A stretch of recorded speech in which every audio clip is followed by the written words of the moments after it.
Hello, I'm Jonasz Lewiński and you're watching Break the Fake. They make them, we break them, and tell you everything you need to know. And now for a glimpse into what's going on in the heads of Russians and what they think of their own country's barbaric war against Ukraine and the annexation of Ukrainian territories. The video comes from the 1420 channel. Enjoy, I guess. В новостях появилась новость, что к нашей стране была присоединена Херсонская область, ну и еще какие-то кусочки там Украины. Вот. Хотя вначале говорили, что ничего присоединяться не будет. Вот, что думаете вообще, зачем это так было? Никто не знает, для чего это. Только одному человеку, да и то он не знает, для чего он это делает. Просто идет война. Well, apparently they don't know what this war is even about. TLDR, your government has been unaliving people every single day for the last 3 years now, and yet nobody knows why? Yikes. There is simply a war, is a convenient statement there. War is just there, like rainfall, like death and taxes. Swipe left to the next one then. Мне пофиг. Но не рады от этого? Мне вообще все равно. Больше территории? Мне вообще все равно. Никому не верю. Поэтому не смотрю новости, и мне все равно, что делают. So you live in 2025 and your main argument is that you don't watch the news and you don't care. Well, this only shows you can be a Putin enabler through sheer indifference. This is what Putin is actually counting on. Give people basic creature comforts and hope they will never go beyond complaining about roadworks or internet outages. Но вообще сами бы хотели, чтобы все славянские страны были в одном государстве? Я не знаю, но на самом деле это сложный вопрос. Как СССР, тебе нравится, наоборот? Нет, мне нравится просто как бы вот это вот отношение людей друг к другу времен Советского Союза. Да, то есть там не разделяли, там, грубо говоря, хохол ты там или москаль, там, или бульбаш. Ну, то есть... А вот сейчас вот с этими всякими, начиная с 2013 года, поделились мнения, и сейчас уже, можно сказать, даже украинцы смотрят на белорусов тоже с презрением как-то. Ну, то есть, опять же, разделилось все. Oh, Soviet Union enjoyer, most likely born after the country he's so nostalgic for has collapsed. Still, apparently, it had kind vibes. Are you sure everything was that good in the Soviet Union? Everyone was just living peaceful, loving lives? Well, he apparently never heard about the Holodomor, itself a part of a broader Soviet famine of 1930-1933, which affected the major grain-producing areas of the Soviet Union.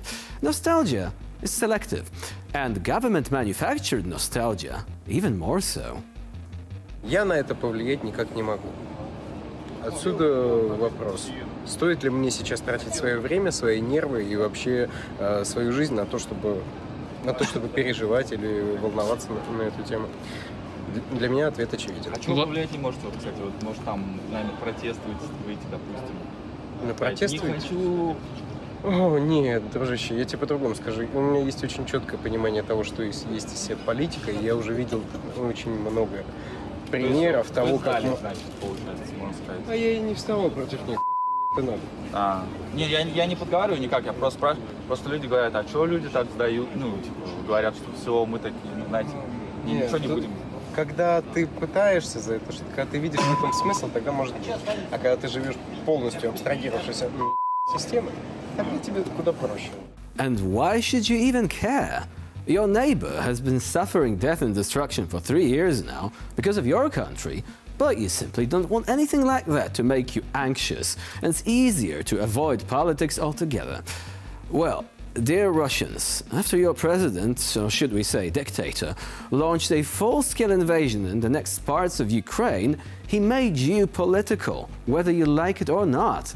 And all that neutrality thing, it's all very convenient. Until that one day, when a letter from the conscription office comes your way. Я понимаю, какой тут подразумевается ответ, и он мне не очень нравится, поэтому я воздержусь. Well, I kind of get it. This is Russia after all. Say the word war and law enforcement could take notice. Then again, if everybody in every single dictatorship or absolute monarchy was like that, we would never have democracy at all. What we wanted to show you here is that there is two kinds of Russians. Those who truly believe that an illegal occupation of another sovereign country is something to be proud of, and those looking for an excuse not to say anything. The third kind, the real opposition leaders, are mostly in exile, so, you wouldn't be able to actually catch them in the vox pop. But this is Russia in a nutshell. And to think, these guys used to do revolutions back in the day. In an attempt to defeat fascism again in 2025 for the umpteenth time, because Russia is bored without it apparently, Russia's permanent representative to the UN, Vasily Nebenzia, rolled out another bit that was supposed to make waves in the disinfosphere, that Hitler enjoyed the sympathies of certain British aristocrats. Популярность или пришли к власти во многих странах Европы. Поэтому шествие Гитлера было практически триумфальным до тех пор, пока оно не столкнулось с героическим сопротивлением народов Советского Союза. Нельзя забывать о том, что Гитлер пользовался симпатиями и поддержкой ряда членов королевской семьи Великобритании.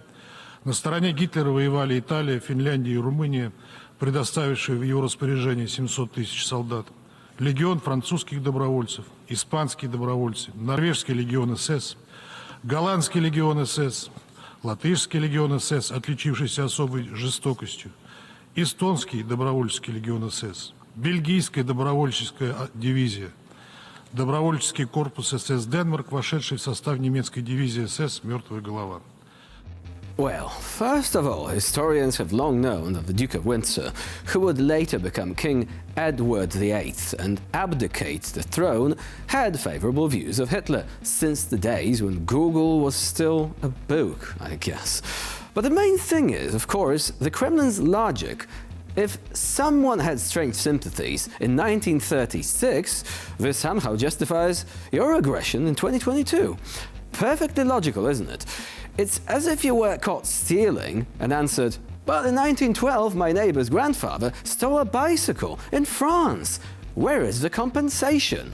Russian diplomacy today is only good at history if it's alternative history, a what-if approach where Germany won World War II and everyone's a Nazi, apparently.